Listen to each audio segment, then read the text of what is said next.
ஐந்து கரத்தனை ஆனை முகத்தினை இந்தின் இளம்பிறை போலும் ஈற்றனை நந்தி மகந்தனை ஞான கொழுந்தனை புந்தியில் வைத்தடி போற்றுகின்றேனே. ஜோதிட சொந்தங்கள் அனைவருக்கும் வணக்கம். வக்ர கிரகம் ஜோதிடத்தில் இருக்க ஒரு கன்ஃபியூஷனான டாபிக், அதாவது ரொம்ப குழப்பமான ஒரு இடம் அப்படிங்கிறது வக்ரம். எப்பயுமே ரிவர்ஸில் போனாலே பிரச்சனை தானே. ஒரு பைக்கை பின்னால் எடுக்கையில பாருங்க, மெதுவாக பார்த்து எடுப்போம். ஒரு கார் ரிவர்ஸ் எடுக்கையில பாருங்க, ரெண்டு ஓட்டுக்கு பின்னால் கேமராலாம் தெரிகிற மாதிரி போட்டு அப்படியே எடுக்கிறது. பொதுவாக பின்னால் ஒருத்தர் நடக்கிறாருனாலுமே கொஞ்சம் நிதானமாக நடக்கணும், எக்ஸசைஸ் பண்ணையெல்லாம் நடப்பாங்கல்ல அந்த மாதிரி. ஸோ மொத்தத்தில் ரிவர்ஸுங்கிறதே பஞ்சாயத்தான ஒன்று தான். அதனால தான் ராகு கேதுன்னு சொல்லக்கூடிய ரெண்டு பிளானட்டும் சும்மா வச்சு செஞ்சிடும். அதே மாதிரி கொடுக்கணும்னு முடிவு வந்துச்சுன்னா கொட்டி கொடுத்துரும், ஏன்னா அது ரெண்டு ரிவர்ஸ்லேயே போயிட்டு இருக்குது. அப்போது இந்த வக்ரம் அப்படின்னா என்னென்னா பிளானட்ஸ் ரிவர்ஸில் போகுது அப்படின்னு அர்த்தம். அது எப்படி ஒரே வாக்கில் தானே சுத்தம், இதுக்கு ரிவர்ஸ் மோஷன்லாம் எப்படி வந்தது அப்படிங்கிற ஆராய்ச்சி வேண்டாம். அதுக்கான இடம் இது இல்லை. நம்ம அந்த பாயிண்ட்டுக்குள்ளே போகல. இது சயின்ஸில் சிம்பிளாக ஒரு வரியில் சொல்லணும்னா இடமாறு தோற்றப்பிழை. மற்றபடி கிரகங்கள்லாம் ஒரே டைரெக்ஷனில் தான் சுற்றிக்கிட்டு இருக்கும். வக்ரம்னு ஒரு பீரியட் வரும். அந்த பீரியடில் குழந்தைங்க பிறக்கையில் ஜாதகத்தில் வக்ரம்னு எழுதியிருப்பாங்க. எங்கே எழுதியிருப்பாங்கன்னா, ஏன்னா வக்ர கிரகத்தை எப்படி கண்டுபிடிப்பது அப்படின்னு கமெண்ட்டில் போடுறாங்கல்ல, அதுக்காக சொல்கிறேன். எப்படி வக்ர கிரகத்தை கண்டுபிடிக்கணும்னா, பாதசாரம் முதல்ல ராசி சக்கரம் இருக்குல்ல, அந்த ராசி சக்கரத்தில் இப்போ குரு அப்படின்னாக்கும் குரு வக்ரமாக இருந்தால் குருவுக்கு கீழே வா அப்படின்னு போட்டு பிராக்கெட் பண்ணியிருப்பாங்க. இல்லாட்டி ஆர் அப்படின்னு கேபிட்டல் லெட்டர் ஆர் போட்டிருப்பாங்க. சமயத்தில் சில சாஃப்ட்வேர்ஸில் அது இருக்காது, சில ஜோசியர் அங்கே எழுதியிருக்க மாட்டாங்க. அதுக்கு பதிலாக எங்கே எழுதுவாங்கன்னா, கீழே பாதசாரம் இருக்கும், நட்சத்திர பாதசாரம். பாதசாரம்னா என்ன, சூரியன் மக நட்சத்திரம் 1ஆம் பாதம் சிம்மம் அப்படின்னு எழுதியிருப்பாங்க. அந்த இடத்துல இப்போ புதன் அஸ்தம் 1ஆம் பாதம் கன்னி அப்படின்னு எழுதிட்டு அந்த புதனுக்கு பக்கத்தில் ஆர் அப்படின்னு ஒரு சிம்பல் இருக்கும், அல்லது வா அப்படின்னு போட்டு பிராக்கெட் பண்ணியிருப்பாங்க. வக்ரம் அப்படின்னு. ஆர் அப்படின்னா ரிவர்ஸ் மோஷன், அவ்வளோதான், வேற ஒன்றும் இல்லை, கேபிட்டல் ஆர். சரி, இப்போ இந்த வக்ரம்ங்கிறது எப்படி கண்டுபிடிக்கிறதுன்னு நம்ம தெரிஞ்சுக்கிட்டோம். சரியா, ஒரு ஜாதகத்தில் எந்த கிரகம் வக்ரமாக இருக்குதுங்கிறத ஜாதகத்தை பார்த்ததும் நம்ம தெரிஞ்சுக்கலாம். இவ்வளோதான் இதில் விஷயம், வேற ஒன்றும் விஷயம் இல்லை. சில டெக்னிக்கல் ஸ்பெசிஃபிகேஷன்ஸ் இருக்குது, நம்ம அவ்வளோ தூரத்துக்குள்ளே போக வேண்டாம். ரொம்ப சிம்பிளாக போவோம். காணா கருப்பட்டி வானா வாயில் ஒடுங்கிற மாதிரி எடுத்துக்கிடுவோம், அதையும் சிம்பிளாக இருக்குது. சரி, இப்போ வக்ரத்தை கண்டுபிடிச்சாச்சு. அடுத்த பாயிண்ட்டுக்குள்ளே போகலாமா? ஒரு வக்ர கிரகம் எப்படி பலன் கொடுக்கும் அப்படின்னா, சமயத்துக்கு தகுந்த மாதிரி கொடுக்க முடியும் அப்படின்ற மாதிரி. அது நீ சமயத்துக்கு தகுந்த மாதிரி கொடுக்கணும், நல்லவனுக்கு நல்லதாக கொடுக்கும், நல்லா இல்லாதவனுக்கு சூப்பராக கொடுக்குங்கிற மாதிரியான அமைப்பு தான், வேற என்ன. அதாவது எப்படின்னா, நல்ல பலன் கொடுக்க வேண்டிய ஒரு கிரகம் வக்ரமானா கெடுதலான பலன் கொடுக்கும். கெடுதலான பலன்கள் கொடுக்கக்கூடிய ஒரு கிரகம் வக்ரமானா நல்ல பலன்கள் கொடுக்கும். இதை சிம்பிள் லாஜிக்கில் புரிஞ்சுக்கிற மாதிரி நான் சொல்கிறேன். ஏன்னா வக்ர கிரகத்தை பற்றி நம்ம நிறைய பேசியிருக்கோம். இருந்தாலும் ஒரு சிம்பிளாக புரிஞ்சுக்கிறதுக்கு ஒரு விஷயம் சொல்கிறேன். குரு முழு சுபகிரகம். எல்லா ஜாதகங்களையும் குரு என்ன லக்னமாக இருந்தாலும் சுபகிரகமாக கன்சிடர் பண்ணுவாங்க. காரணம் குரு பார்த்தா கோடி குற்றம் நீங்கும். அதுலேயும் பஞ்சாயத்தெல்லாம் இருக்குது, குரு பார்க்குறதெல்லாம் தப்பாக போகிறதெல்லாம் இருக்குது. அது ஒரு லீஸ்ட் பர்சன்டேஜ், ஒரு 5 or 10% தான் போகும். அந்த மாதிரி ஜாதகங்கள் தான். மற்றபடி பெருவாரியான ஜாதகங்கள் குரு பார்வைங்கிறது யோகம்.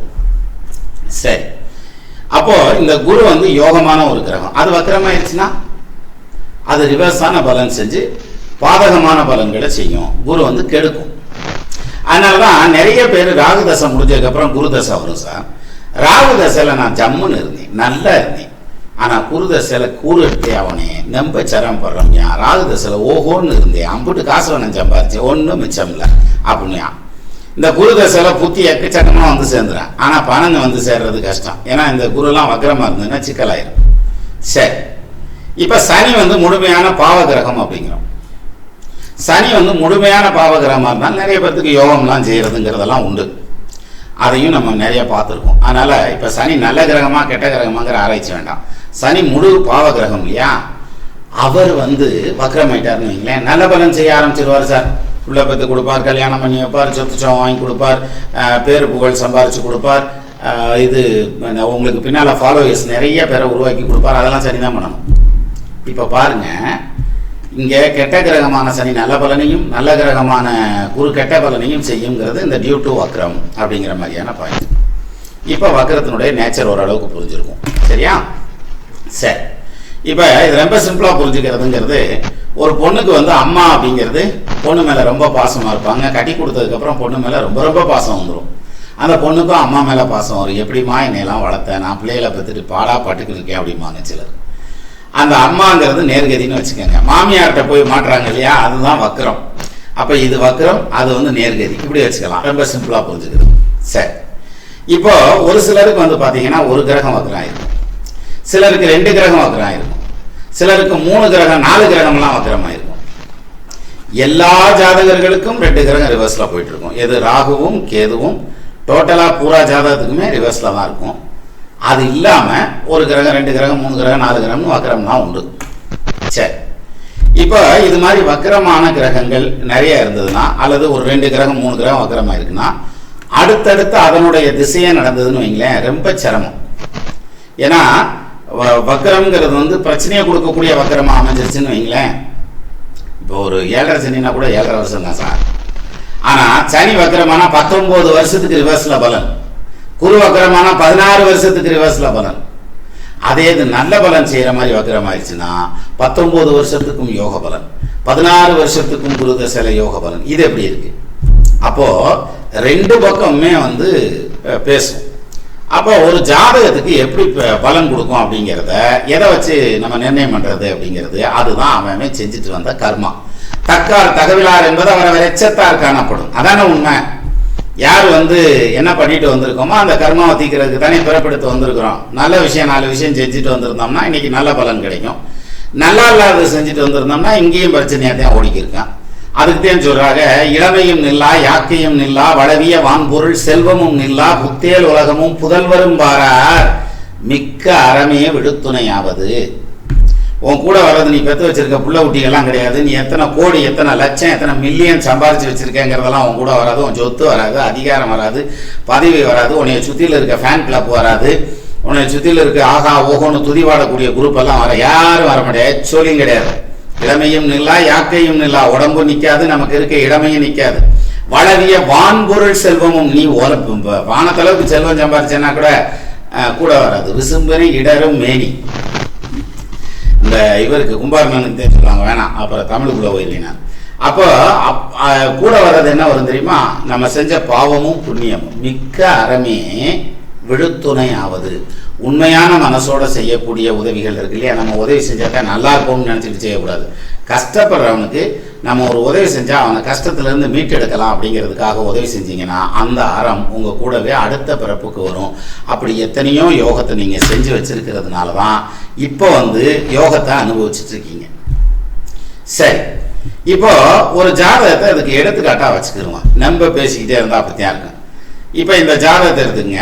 இவருக்கு டேட் ஆஃப் பர்த் டைம்லாம் கொடுக்குறேன். 8/5/2017 பிறந்த ஜாதகம் இது. 1:55 பிறந்தது வந்து ஏதோ ஒரு ஊரை போட்டுங்க, திண்டுக்கல் கூட போட்டுங்க, ஒன்றும் தப்பு இல்லை. லக்னம் வந்து சிம்ம லக்னம் வர மாதிரி அட்ஜஸ்ட் பண்ணிக்கோங்க, டயத்தை கூட. சரி, இப்போ இந்த ஜாதகருக்கு வந்து வயசு என்னன்னு பார்த்துருவோமா? அங்கேருந்து போகலாம். 8 வருஷம் 6 மாதம் வயசு, அதாவது 9 வயசு போயிட்டு இருக்கு. இப்போ ராகு தசை போயிட்டு இருக்குது. செவ்வாய் தசை இருப்பு 2 வருஷம் இருக்கையில பிறந்திருக்கிறாரு. சார் செவ்வாய்க்கு வக்கரம் இருக்கான்னா செவ்வாய்க்கு வக்கரம்லாம் ஒன்றும் இல்லை இல்லைங்களா. இங்கே குருவுக்கு வக்கரம், சனிக்கு வக்கரம், ராகு எதுக்கு வக்கரம்னு நம்ம சாஃப்ட்வேர் இன்ஜினியர் போட்டு வச்சார். அதை எடுக்க சொன்ன இன்னும் எடுக்காம வச்சிருக்காரு. ராகு எதுக்கு வக்கரம் போட்டாலும் போடாட்டியும் அது ரிவர்ஸ் தான். சரி, இங்கே குரு வக்கரம் சனி வக்கரம் 2 கிரகம் வக்கரமாக நிற்கிது சார். சரி, இப்போ பாருங்க, இந்த குரு வக்கரம்ங்கிறது லக்னத்துக்கு 2ஆம் பாவத்தில் குரு உட்காந்துருக்காரு. இது எவ்வளோ நாளைக்கு ஓடும்? 16 வருஷத்துக்கு ஓடும். சரி, இவர் பிறந்தது என்ன தசைன்னு சொன்னேன்? செவ்வாய் தசைன்னு நினைக்கிறேன். எஸ், செவ்வாய் தசை 2 வருஷம். அதுக்கப்புறம் 18 வருஷம் ராகு தசை ரிவர்ஸ் மோஷன். அதுக்கப்புறம் 16 வருஷம் குரு தசை, அதுவும் ரிவர்ஸ் மோஷன். அதுக்கப்புறம் 19 வருஷம் சனி தசை, அதுவும் ரிவர்ஸ் மோஷன். என்ன காரணம்னா இங்க பாருங்க, ராகு தசை வக்கரமான தசை, அதுக்கப்புறம் குரு தசை வக்கரமான தசை, அதுக்கப்புறம் சனி தசை வக்கரமான தசை. அப்போ எத்தனை வருஷத்துக்கு வக்கரமான கிரகத்தின் திசை நடக்குது அப்படின்னு பார்த்தா இங்க பாருங்க, முதல்ல வந்து 2 வருஷம் ஆரம்பத்தில் போயிடுது. அதுக்கப்புறம் 18 வருஷம் ராகு தசை. அப்போ வக்கரத்தை மட்டும் எடுத்துக்குவோம். 18 வருஷம் ராகு, அதுக்கப்புறம் 16 வருஷம் குரு, அதுக்கப்புறம் 19 வருஷம் சனி. மொத்தம் 53 வருஷத்துக்கு இந்த ஜாதகருக்கு ரிவர்ஸ் மோஷன், பின்னால் போகக்கூடிய தசை. முதல் 2 வயசுக்கு அப்புறம் வந்து ஆரம்பிக்கிற வக்கர தசை 54 வயசுல தான் சேஞ்ச் ஆகுது. அப்போ இந்த ஜாதகர் வாழ்நாள் பூரா சிரமப்படணும், சீப்படணும், கஷ்டப்படணும், துக்கப்படணும், துயரப்படணுமானாக்க ஒன்றும் கிடையாது, ஜம்முன்னு உழைப்பான். என்ன காரணம் தெரியுங்களா? ராகு லக்னத்திலேயே உட்காந்துருக்காரு. ராகு கேதுவை பொறுத்த வரைக்கும் அவர் எங்க வேணாலும் உட்காந்துருக்கட்டும், பக்கத்து வீட்டில் கூட போய் ஈசி சேர்ல உட்காந்துருக்கட்டும், என்ன செய்ய போறாருங்கிறதே கேள்வி. ராகுக்கு வீடு கொடுத்த கிரகம் உச்சம் சார், அந்த ஒரே பாயிண்ட் போதும் சார். அடுத்தது ராகு உட்காந்துருக்கிறது கேது சாரம், மக நட்சத்திரத்தில் உட்காந்துருக்காரு. அப்போ வந்து கேதுவுக்கு வீடு கொடுத்த கிரகம் யாரு? சனி. அந்த சனி சூரியனுக்கு மறையாம இருந்தால் அந்த ராகு தசை யோகமா இருக்கு. இது எப்படிங்கிறதுக்கு நிறைய நம்ம வீடியோலாம் இருக்கு, சீக்ரெட்ஸ் ஆஃப் ராகு கேதுன்னு வீடியோலாம் இருக்கு, மணிக்கணக்காக பேசியிருக்கேன் அதெல்லாம்.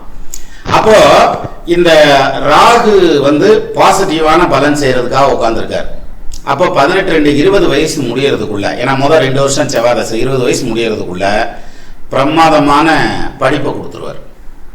சரி, அதுக்கப்புறம் குரு தசை வர்றார், 16 வருஷம் குரு தசை. இந்த குரு தசை படிப்பை கம்ப்ளீட் பண்ணி கொடுத்து இவருக்கு வேலை வாய்ப்பை நல்லபடியாக கொடுத்துருவார். குரு வக்கரம் ஆகாம, ஏன்னா இங்கே குரு வக்கரம், குரு வக்கரம் ஆகாம இருந்தால் சொந்த தொழில் சார். குரு வக்கரமானதுனால வேலைக்கு அனுப்பிச்சு விட்ருவாரு, குடும்பத்தை விட்டு பிரித்து வெளியூருக்கு அனுப்பிச்சு விட்ருவாரு. கல்யாணம் வந்து லவ் மேரேஜா பண்ணுவார். 5க்கு அதிபதி புத்திஸ்தான் அதிபதி வக்கரம் இல்லையா, புத்தி கேட்டால் லவ் வரும், அதனால 5க்கு அதிபதி வக்கரமானா லவ். அப்போ இங்கே லவ் மேரேஜ் வரும் இல்லையா? லவ்வுக்கு புதன் கேதுவும் சம்மந்தப்படணும்டாங்களே அப்படின்னாக்கா அதுவும் சம்மந்தப்படணும். புதன் கேது சம்மந்தப்பட்டு இருந்தாலும் லவ் வரும், 5க்கு அதிபதி கேட்டு போயிருந்தாலும் லவ் வரும், சுக்கிர ராகு சேர்ந்துருந்தாலும் லவ் வரும். நிறைய இருக்கு சார் லவ் வர்றதுக்கு, விதவிதமாக வரேன். அப்போ இந்த ஜாதகத்திலையும் அப்படித்தான் வரேன். எது 5ஆம் இடத்த குரு வந்து வக்கரமாய் தேசம் நடத்தினாலும் லவ் வரும், வந்துட்டு போகுது. இந்த காலத்தில் பிள்ளைய கல்யாணம் பண்ணிக்கிறேன்னு சொன்னாலே பெற்றோர்கள் சந்தோஷப்படுறாங்க. லவ் மேரேஜ்னா என்ன, ஒரு பொண்ணை பண்ணிக்கிட்டா சேர்த்தேன், அல்லது பொண்ணு வந்து பையனை பண்ணிக்கிட்டா சேர்த்தேன், அந்த அளவுக்கு எக்ஸ்பெக்டேஷன் போயிருச்சு இப்பெல்லாம். அப்போ குரு தசை ஓவர், நல்லா போகும், நிறைய பணம் சம்பாதிப்பார் through job market, not in own business. அதுக்கப்புறம் சனி தசை சார், கடக லக்னத்துக்கும் சிம்ம லக்னத்துக்கும் சனி கெட்டு போயிருந்தாத்தே நல்லது, நல்லா இருக்கக்கூடாது. இங்கே சனி திரிகோணத்தில் பவர்ஃபுல்லாக உட்காந்துருக்காரு, ஆனால் அவர் வக்கரம் ஆயிட்டார். அப்போ ரிவர்ஸ் மோஷன் ஆயிடுவார், அப்போ பவர் வலியுது. அப்போ சனி வீக்காக இருக்கிறதுனால சனி தசை நல்லா இருக்கும்.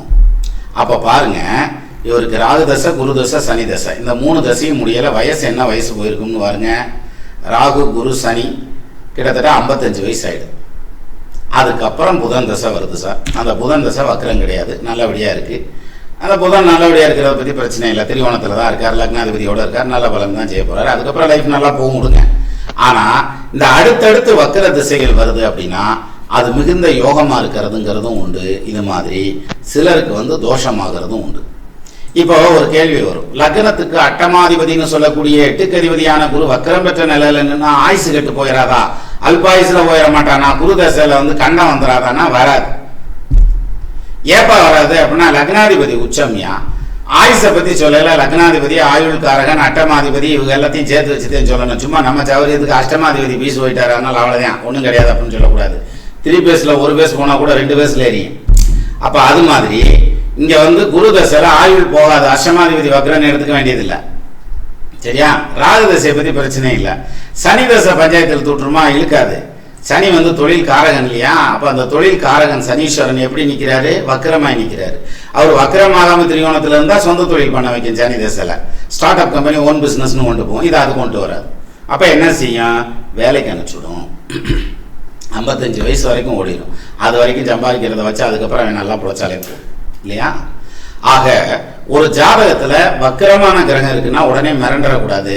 அந்த வக்கரம் என்ன செய்ய போகுது, அடுத்தடுத்து வக்கர தசை வருதா, அது என்ன செய்யும் அப்படின்றத தெளிவா நம்ம பார்த்தோம்னா, கொஞ்சம் கூர்ந்து கவனிச்சா இந்த வக்கரம் கொடுக்கக்கூடிய யோகங்கள்லாம் நம்ம கண்ணுக்கு புலப்படும்.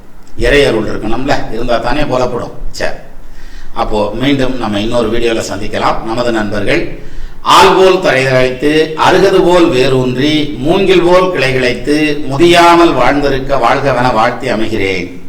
வணக்கம்.